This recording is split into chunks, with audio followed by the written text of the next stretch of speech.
მოგესალმებით, მეგობრებო და ამ ვიდეოთი პირველ რიგში მიმართავდი ოპოზიციის მხარდამჭერებს და მათი აზრი მაინტერესებს ამ თემასთან დაკავშირებით. ოპოზიცია, ეგრეთ წოდებული პროევროპული ძალები აცხადებენ, რომ ქართული ოცნების ხელისუფლება არის რუსული ხელისუფლებაო და ამ ქვეყანას მიათრევენ რუსეთშიო და დღეს თუ არა ხვალ რუსეთის გუბერნია გავხდებითო. პარალელურად ამისა, ისევ ეს ოპოზიციის წარმომადგენლები ჩადიან ევროპაში და ყველაფერს აკეთებენ იმისათვის, რომ საქართველოს არ გახდეს ევროკავშირის წევრი, რომ საქართველოს რაც შეიძლება ბევრი ბარიერი შეხვდეს ევროკავშირში წევრობის გზაზე. თუ კი ოპოზიციის ლოგიკას გავყვებით და თუ ის ადამიანები გულწრფელი არიან იმაში, როცა გვიმტკიცებენ, რომ ქართული ოცნების ხელისუფლება არის რუსული ხელისუფლება და ამ ქვეყანას მიათრევენ რუსეთშიო, ოპოზიცია თავის საქციელით, იმ საქციელით, როცა ევროპაში ჩადის და ყველაფერს აკეთებს, რომ საქართველოს რაც შეიძლება დაშორდეს ევროკავშირს და რაც შეიძლება მეტი ბარიერი შეხვდეს ევროკავშირის წევრობის გზაზე, ამით ხომ ოპოზიცია ეხმარება ქართული ოცნების ხელისუფლებას, რომ უფრო ადვილად და უფრო სწრაფად გაარუსონ ეს ქვეყანა და გახადონ რუსეთის გუბერნია. და ამ ლოგიკით ოპოზიციაც გამოდის, რომ რუსულ საქმეს აკეთებს.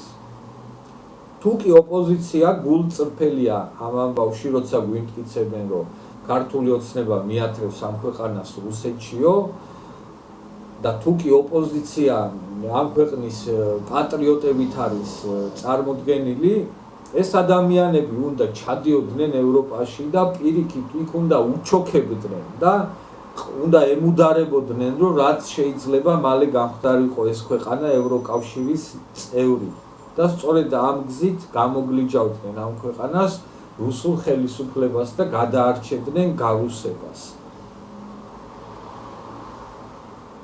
იგივე შემიძლია თქვა ევროპელებზეც, ხო? თუ კი ხედავენ, რომ ამ ქვეყანაში რაღაცა რუსული ხელისუფლებაა და რუსეთში მიათრევენ ამ ქვეყანას და თუ კი ჩვენზე მართლა ფიქრობენ და უნდათ, რომ ჩვენ ევროკავშირის წევრი გავხდეთ, ამ პირობებში, როცა ქართულ ოცნებას ესე ღიად გაცხადებული აქვს, რომ ჩვენი ადგილი არის დიდ ევროპულ ოჯახშიო და მაშინ, როცა იძახიან, რომ აი მიგვიღონ და დღესვე მზად ვართ, რომ გავხდეთ ევროკავშირის წევრიო, ხომ ევროპელებიც ყველაფერს იზავდნენ, რომ რაც შეიძლება დაჩქარებული წესით გამხდარიყავით ევროკავშირის წევრი და ამ გზით გადაგვარჩენდნენ გარუსებას ვითომ. მაგრამ ევროპელებიც და საქართველოში მოქმედი ვითომ პროევროპული ძალებიც, როგორც უკვე აღნიშნე, პირიქით ყველაფერს აკეთებენ იმისათვის, რომ რაც შეიძლება დროში გაიწელოს საქართველოს ევროკავშირში გაწევრიანება, რომ რაც შეიძლება მეტი ხელოვნური ბარიერი იყოს. ამასთან დაკავშირებით მე პირადად ლოგიკას ვერ ვხედავ ოპოზიციის განცხადებებში და მათ საქციელებში. მე დარწმუნებული ვარ იმაში, რომ ქართული ოცნება არ არის რუსული ხელისუფლება და მე არ მჯერა იმის, რომ რუსეთში მიათრევენ ამ ქვეყანას, მაგრამ ვისაც ამისი გჯერათ, რომ აი რუსული ხელისუფლება ყავს და თურმე ხვალ ჩილიაბინსკი ვიქნებით, ამ ადამიანებს რატომ არ გიჩნდებათ შეკითხვა ოპოზიციის საქციელებთან. და ამ თემასთან დაკავშირებით, რასაც მე ახლა ვლაპარაკობ, რატო ამასთან შეკითხვა არ გიჩნდებათ? ოპოზიციის წარმომადგენლები არ არიან ამ ქვეყნის პატრიოტები, ისინი არიან ჩვეულებრივი თანამედროვე ორჯონიკიძეები. სერგო ორჯონიკიძე რუსეთის ინტერესებისთვის იბრძოდა საქართველოს ინტერესების ხარჯზე, ხოლო აი ეს დღევანდელი სერგო ორჯონიკიძეები იგივეს აკეთებენ, ოღონდ ევროპის და დასავლეთის ინტერესებისთვის იბრძვიან საქართველოს ინტერესების ხარჯზე და ეს განსხვავებაა.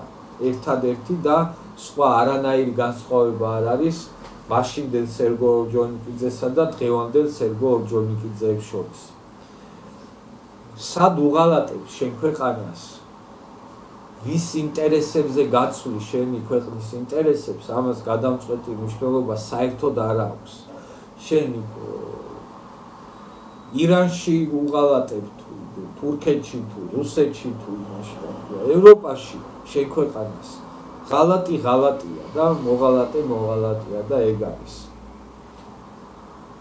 ეს არის რისი თქმაც მინდოდა და ძალიან მაინტერესებს აი ამ თემასთან დაკავშირებით თუ კი ლოგიკურ ახსნას ვინმე უძებნის ოპოზიციის მხარდამჭერები ამ ამბავს მზად ვარ რომ მოვისმინო არგუმენტები ოპოზიციის სასარგებლოდ და მართლა მაინტერესებს აი ამ თემასთან დაკავშირებით თუ კი ვინმეს აქვს არგუმენტი რომელიც ოპოზიციის სასარგებლო იქნება და რომელიც მეტყველებს ოპოზიციის კეთილსინდისიერებაზე აი ამ თემასთან დაკავშირებით.